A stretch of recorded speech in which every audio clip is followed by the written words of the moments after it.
One of the greatest commanders in history, Alexander the Great, ascended to the throne of Macedon after the death of his father and began preparing for the great Aegean campaign that his father had originally planned. Alexander marched into Anatolia, which was known as Asia Minor at the time, accompanied by his famous heavy infantry, the Macedonian phalanx, and his renowned general Parmenion. By first defeating the Persians at the Battle of the Granicus, he captured the coastal cities of Anatolia one by one and began advancing deeper into the Persian Empire until he finally encountered Darius III at the Battle of Issus. The Battle of Issus, which took place in 333 BC, is considered one of the most important battles of the ancient world. In this confrontation, Alexander the Great faced the Persian Emperor Darius III. The background of the war dates back several years earlier. Continuing the Persian campaign originally planned by his father, Philip II of Macedon, Alexander crossed into Anatolia with his army in 334 BC and defeated the Persian satraps at the Battle of the Granicus, capturing many cities in western Anatolia. After this victory, Alexander gradually brought the cities along the Aegean coast under his control, significantly weakening the military and political power of the Persians in Anatolia. He then advanced southward and entered the region of Cilicia. Meanwhile, King Darius III had gathered a massive army in Mesopotamia and planned to defeat Alexander in a decisive battle to halt his advance. The two commanders had very different strategies. Alexander wanted to move quickly and catch the Persian army unprepared, while Darius intended to use his numerically superior forces in a wide and open battlefield to crush the Macedonians. However, events did not unfold according to Darius's plan. The Persian king advanced north with his army, crossed the Amanus Mountains, and moved behind Alexander's forces, cutting his supply lines. This maneuver forced Alexander to turn back, and the two armies finally confronted each other near Issus, on a narrow coastal plain between the sea and the mountains. This geography made it difficult for the Persians to use their numerical advantage because it did not allow them to deploy on a broad front.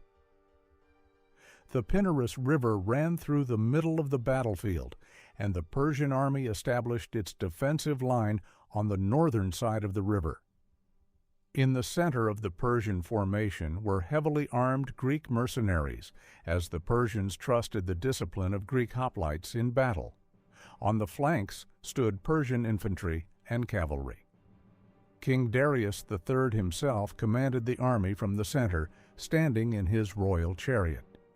Ancient sources provide varying estimates regarding the size of the Persian army. Some speak of hundreds of thousands of soldiers, but modern historians believe the Persian forces likely numbered around 70,000 to 100,000 troops, while Alexander's army consisted of approximately 35,000 to 40,000 soldiers. Alexander arranged his army in the classic Macedonian formation. The Macedonian phalanx, with its long sarissa spears, formed the center. The experienced commander Parmenion led the troops on the left wing, and Alexander himself commanded the elite cavalry units known as the Companion Cavalry, heteroi, on the right wing. When the battle began, the Macedonian army advanced toward the river. The phalanx units crossed the river despite their heavy armor and long sarissas and attacked the Persian center. There they clashed fiercely with the Greek mercenaries serving the Persians, resulting in an extremely violent and bloody struggle. At that moment, the decisive move came from Alexander. Leading his cavalry on the right wing, he executed a rapid maneuver and launched a powerful attack against the left flank of the Persian army. This assault opened a gap in the Persian line, and Alexander seized the opportunity by pushing directly toward the center where Darius III was positioned. Alexander's strategy was clear. Rather than destroying the entire Persian army, he aimed directly for the king. In ancient warfare, armies often fought around their ruler, and if the king fled or was killed, the army's morale could collapse instantly. As the Macedonian cavalry broke through the Persian defenses and advanced rapidly, the most critical moment of the battle occurred.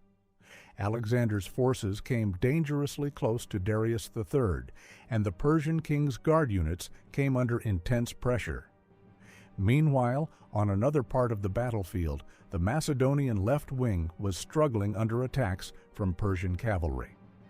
Nevertheless, Alexander took the risk and did not halt his assault, continuing his advance directly toward Darius.